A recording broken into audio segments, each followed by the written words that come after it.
sometimes like you're kind of swimming through life, and then the fog of problems start coming in, and you're like, what's going on? Whether it be in your family, whether it be right here in the workplace, whether it be in whatever area you might find yourself in or season you might find yourself in.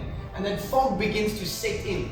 And this is why getting back into the Word of God and hearing what God is saying about your situation is absolutely paramount, above and beyond every other thing.